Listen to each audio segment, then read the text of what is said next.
Hello friends, how are you? Analogue electronics quiz questions हैं।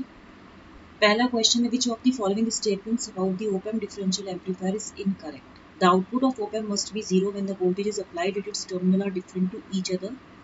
An op amp operating in differential mode can readily act as a subtractor amplifier. These devices are used as motor or servo controllers, and the basic circuit can be modified in many ways, resulting in various circuit designs, including Wheatstone bridge differential amplifier. C. आपको पता होना चाहिए कि जब आप इसका op-amp का basic block diagram draw करते हैं तो इसमें क्या होता है, एक इनपुट स्टेज होता है, राइट। एक होता है आपका इंटरमीडिएट स्टेज, एक का होता है इंटरमीडिएट स्टेज, एक होता है आपका level shifting stage, level shifting stage, एक होता है आपका आउटपुट स्टेज, आउटपुट स्टेज। ठीक है, तो यहाँ पे देखिए, यहाँ एक होता है नॉन इन्वर्टिंग इनपुट और एक होता है आपका inverting input, non inverting input और एक होता है इन्वर्टिंग इनपुट। ठीक है, तो ये होता है ड्यूअल इनपुट बैलेंस्ड आउटपुट, और ये होता है ड्यूअल इनपुट अनबैलेंस्ड आउटपुट, और ये होता है common emitter, common collector, common emitter, common source. ठीक है, और ये होता है complementary, symmetry, class B, push pull amplifier. तो ट्रांजिस्टर्स जो डिफरेंशियल एम्पलीफायर में होते हैं, they are chosen to be closely matched, right. What is the block diagram of operational amplifier? Input stage, intermediate stage, level shifting stage, output stage, right. Input stage is always dual input balanced output, intermediate is always dual input unbalanced output, and level shifting is common emitter common source configuration में होता है। तो transistor जो differential mode में होते हैं, differential amplifier mode में होते हैं, they are chosen to be closely matched. If both the transistors were matched in all respects, then the balance output will be theoretically zero. ठीक है, अब आप इसमें देखिए, this is important characteristic of a differential amplifier. It discriminates against common mode input signals, that is it refuses to amplify the common mode signals. तो यहाँ पे कौन सा इनकरेक्ट है? ये सारे सही हैं। An op amp operately yes, motor, servo controllers and the basic circuit can be modified in many ways। इसको Wheatstone bridge differential amplifier, ये सारे करेक्ट स्टेटमेंट्स हैं। कौन सा इनकरेक्ट है? ये फर्स्ट। ठीक है, नेक्स्ट क्वेश्चन है आपका ये, in the following figure V1 is equal to 8 volt and V2 is equal to 0 volt, so which diode will conduct? देखो, in a circuit containing more than one diode, we have to assume the diode as an off switch। If some diode is on, then prove that current through that diode is positive. If one diode is on, then current through that diode should be positive. If some diode is assumed as off, then show that the voltage across the diode is less than the cut-in voltage। ये concept बता रहे हैं। If it is not coming, then change the consumptions। अब इसमें देखिए, पहले V1 is equal to 8 volt है, V2 is equal to 0 volt। Let मैं यहाँ पे लिख लेती हूँ, diode D1 is equal to on and D2 is equal to off। ठीक है, अब आप इसमें देखिए, यहाँ पे ये 8 वोल्ट है, ये शॉर्ट सर्किट हो गया, ये 1K हो गया, यहाँ पे ये ऑफ हो गया, ये 1K हो गया, ये 10K हो गया, ये 0 वोल्ट हो गया, ये 8 वोल्ट हो गया। तो यहाँ पे जो करंट है आपकी ID1, ये क्या हो जाएगा? 8 माइनस 0 अपॉन 1 प्लस 10, यानी कि 8 अपॉन 11K, दैट इज ये पॉजिटिव है। तो अजम्पशन यानी कि करेक्ट है, करंट। ठीक है, उसके बाद क्या है? Voltage across 10K is equal to total voltage into 10 VT into 10 upon यहाँ पे जिसके क्रॉस हम 10 अपॉन 10 प्लस 1 यानी कि 11, यानी कि 80 अपॉन 11। तो voltage across D2 is equal to कितना हो जाएगा? 0 माइनस, यहाँ पे आपने V10K निकाला, ठीक है, ऑफ सर्किट वोल्टेज निकालेंगे, करंट थ्रू डायोड निकालेंगे, तो यहाँ 80/11 आया, तो V डायोड ऑफ D2 कितना हो जाएगा? 0 माइनस 80/11, तो ये लेस देन 0 आया, दैट इज ये रिवर्स बायस्ड है। ठीक है, तो ये अजम्पशन भी करेक्ट है।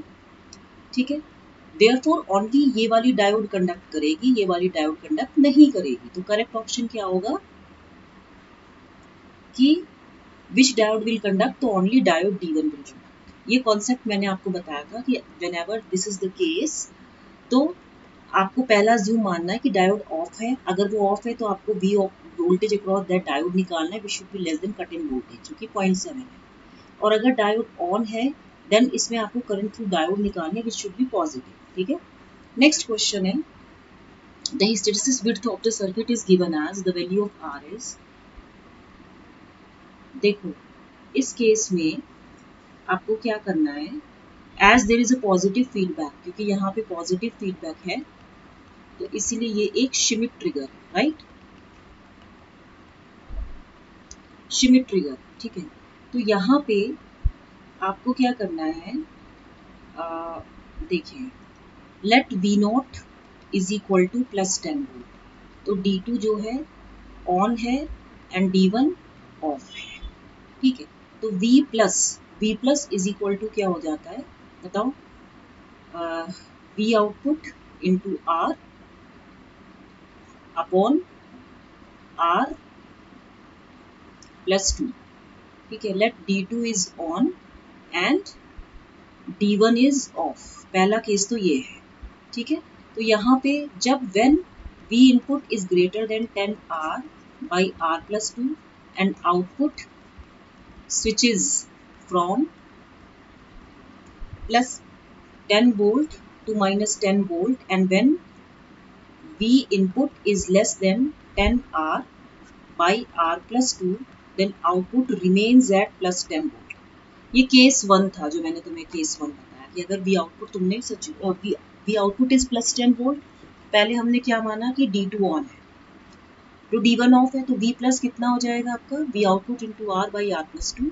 और अगर ये जो V इनपुट है यानी कि it is greater than 10R by R +2 then output switches from +10 to -10 volt, और अगर ये लेस देन होगा then output will be at +10 volt. Similarly case 2 क्या है,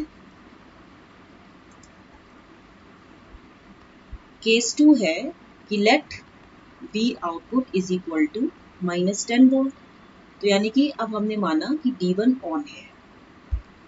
ठीक है, अगर ये -10 वोल्ट है तो हमने माना कि D1 is on and D2 is off, right. अब आप इसमें देखिए V plus is equal to कितना हो जाएगा, -10R by R plus 0.5। When V input is equal to -10R by R plus 0.5 then output remains at -10 volt। ठीक है, अभी हम इसमें कंडीशन चेक कर रहे हैं। अब when V input is less than -10R by R plus 0.5 then output switches from -10 to +10 volt। तो ट्रांसफर कैरेक्टरिस्टिक्स कैसे आएगा इसका,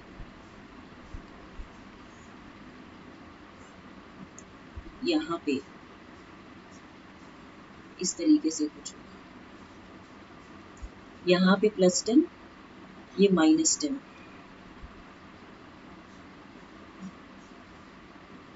ये और ये, तो ये L हो गया, ये U है। ठीक है, अब यहाँ देखो जो U है this is equal to 10R by R plus 2 and L is equal to -10R by R plus 0.5। ठीक है, तो यानी कि 10R by R plus 2 plus 10R by R plus 2 is equal to 13। ठीक है, sorry 10R by R plus 0.5, क्योंकि इसमें V threshold क्या होगा VUT माइनस VLT। तो यानी कि ये पूरा जब आप सॉल्व करोगे और इसमें आउटपुट कितना दिया है इसमें, the hysteresis width of the circuit, hysteresis width क्या होता है VUT माइनस VLT होता है। तो इसको जब पूरा सॉल्व करेंगे तो R इज इक्वल टू 2 आएगा, तो आपका आंसर ये आएगा। आपको क्या करना है, अजम्पशन मानना है, क्योंकि पॉजिटिव फीडबैक है तो शिमिट ट्रिगर है। पहले केस में आपको D2 को ऑन रखना है, दूसरे केस में आपको D1 को ऑन रखना है। जब D2 को ऑन रखोगे तो इसमें V प्लस निकालना है। ठीक है, नेक्स्ट क्वेश्चन है, the circuit shown is a, देखो ये सर्किट कौन सा है, देखो इस सर्किट में हमें क्या करना है कि ये सर्किट जो है आपका कैपेसिटेंस लगा है इसमें अब इसमें आप देखिए सिंपलेस्ट, ये एक high pass filter, simplest high pass filter using an operation amplifier can be achieved by placing a capacitor in series with one of the resistance। अगर हम terminal node, inverting terminal node में KCL लगाएंगे तो V input minus zero by R I plus one upon J omega C is equal to, यहाँ पे V input है, V input minus zero by R one plus one upon J omega C is equal to zero minus V not upon R two. ठीक है, यहाँ पे देखिए V output upon V input is equal to minus R two upon R one plus one upon J omega C. ठीक है, case one क्या है कि जब आपकी फ्रीक्वेंसी 0 रेडियन पर सेकेंड है तो V output upon V input कितना हो जाएगा, minus R two by R one plus one upon zero is equal to minus R two by R one plus infinity is equal to zero. And for frequency, so for frequency that is omega equal to 0, V output is equal to 0। Case 2 है कि if omega is equal to infinity radian per second, then V output upon V input is equal to minus R2 by R1 plus, ऊपर वाली equation में अगर आप निकालोगे तो ये 1 अपॉन इंफिनिटी यानी कि minus R two by R one हो जाएगा। तो यानी कि for frequency omega equal to infinity V output is equal to minus R two by R one into V. तो observing case one and case two we can say that above circuit is allowing high frequencies but the lower frequencies are not allowed and the cut off frequency और the break off point of the filter can be calculated very easily by working out the frequency. देखो इसमें क्या है, आप देख रहे हो कि at omega equal to zero output zero, at omega equal to infinity output की वैल्यू आ रही है, राइट आ रही है ना। इट मीन्स कि given circuit is a high pass filter, see cut off frequency कितनी होगी, one upon R one C. कैसे, रिएक्टेंस ऑफ द कैपेसिटर जो होगा it equals the reactance of the resistor to which the capacitor is connected in series, मतलब XC is equal to R one. तो यानी कि one upon omega C C is equal to R one, omega C is equal to one upon R one C, यानी कि omega C cut off frequency हो गई। ठीक है, यहाँ पे हाई पास फिल्टर है। ठीक है, नेक्स्ट क्वेश्चन है आपका ये वाला, the amplifier in which each input will be multiplied by different factor and sum together is called as scaling amplifier. कैसे, ये स्केलिंग एम्पलीफायर ही होगा ना, है ना। जैसे मान लीजिए ये आपका ओपन है, इन्वर्टिंग नॉन इन्वर्टिंग, ठीक है, यहाँ पे इस तरीके से है और इधर जो है आपने खूब सारे इनपुट्स हैं। ठीक है, 1 2 3 मान लीजिए R1 R2 R3 और ये R4 है, तो ये जो है ठीक है। तो circuit multiplies each input by factor, factor is determined by circuit design and this adds these values together. Factor जो होगा that is used to multiply each input is determined by the ratio of feedback resistor to input resistor. जैसे we can design a circuit that will produce the following output from three inputs E1 E2 E3। मान लीजिए ये E1 है, ये E2 है, ये E3 है, तो यानी कि K1 E1 plus K2 E2 plus K3 E3। Using input register R1 for input number 1, देखो we can calculate the values for the resistors। K1 की value R4 by R1, K2 की value R4 by R2